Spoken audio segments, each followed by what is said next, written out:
नमस्कार। कैसे हैं आप सभी लोग। आपने हनुमान जी के बारे में बहुत सुना होगा, लेकिन आज हम काले हनुमान जी के बारे में आपको एक ऐसी साधना साउथ की जो श्रीलंका से लेकर तमिलनाडु के उच्च कोट के जो साधक हैं, इस साधना को जरूर करते हैं।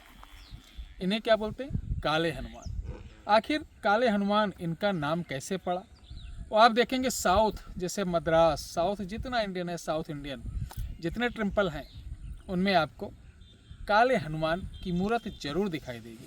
ऐसा नहीं कि साउथ इंडिया में, नॉर्थ इंडिया, ईस्ट इंडिया, ऐसे भी बहुत सारे ये जो इंडिया हैं, नॉर्थ इंडिया और ईस्ट इंडिया में भी कई जगह इनकी मंदिर देखी गई है। तो ये काले हनुमान जी हैं कौन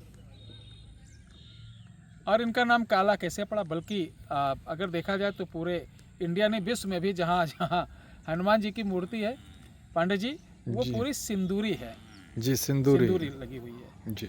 तो ये काले क्यों हैं? देखिए, काले हनुमान नाम जब पड़ा, जब हनुमान जी ने, रावण ने क्या किया, हनुमान जी को पकड़ा, बंधक बनाया और पूंछ में क्या लपेटा? बहुत सारे कपड़े लपेटे जी। ठीक है। कपड़े लपेटने के पश्चात क्या हुआ? पूंछ में आग लगाई।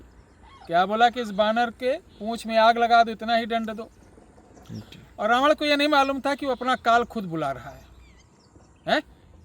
किसी दूत को या आपका संदेश वाहक व्यक्ति कोई गया जी। तो ये हंस भी अगल बगल बोल रहे हैं हमारे, तो क्या होता है, उसको आदर सम्मान देना चाहिए। लेकिन रावण ने क्या किया? उसका अनादर किया। अधर ही वेग लपट हनुमान, यानी उन्होंने एक इतनी वेग, जो समझे कि फाइटर जेट का भी नहीं होता है, इतनी तेज यानी गति के साथ उन्होंने पूरे लंका को चहुं ओर घूम घूम के लपट झपट लंका जारी कि कूद कूद कर लपट लपट, यानी अग्नि को लपेट कर लंका को क्या किया? लपेटा अग्नि से। तो अग्नि से लपेटते वक्त, क्योंकि लंका सोने की थी, और लंका में ऐसी बात नहीं कि सोना ही था, बहुत ऐसी चीज़ें थी जो त्वरित ही वो ज्वलनशील थी। जैसे बहुत सारे उनके अस्त्र शस्त्र थे, बहुत सारा उनका भंडार गृह था। यानी जब वो जला है तो आपने कहावत सुनी होगी कि क्रोध में वो लाल पीला हो गया। सुने नहीं कि भैया इतना क्रोध हुआ कि क्रोध में लाल लाल हो गए। तो इस प्रकार का क्रोध में जब अग्नि को साथ लेकर हनुमान जी ने लंका को जलाया, और उस समय लंका जलाने के बाद जब लंका का तहस नहस हो गया, जलकर खाक हो गई, ठीक है, सोने की जितनी लंका थी जलकर खाक हो गई, और जब वो समुद्र तट पे लंका को जलाकर आए कूदे घाम से, तो हनुमान जी को लोग पहचान ही नहीं पाए। यानी उनकी बानरी सेना की हनुमान जी, वो पूरा काला काला स्वरूप था। तो उस स्वरूप को उसी समय अंकित किया गया और उसको एक मस्तिष्क चित्रण किया गया, और उसी समय उनका यानी एक विजय युद्ध, एक युद्ध जीत कर आए लंका में, रावण को यानी पराजय का एक वो दिखाया और लंका को जला के आए। तो एक प्रकार का उनका अभिवादन किया गया, पूजन किया गया। तभी से इनका रूप जो साउथ में लोग पूजना चालू किए, वो कौन सा रूप था?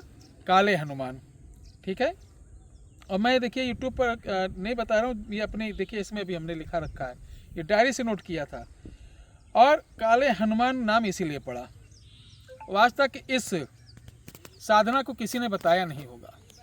प्यारे दर्शकों, एक लकड़ी होती महुआ, महुआ की पक्की लकड़ी के हनुमान जी की मूर्ति बनाइए, और इस वीडियो के डिस्क्रिप्शन बॉक्स में एक मंत्र दिया जा रहा है। मंगलवार से व्रत रहकर आप 11 माला 41 दिन करके देखिए।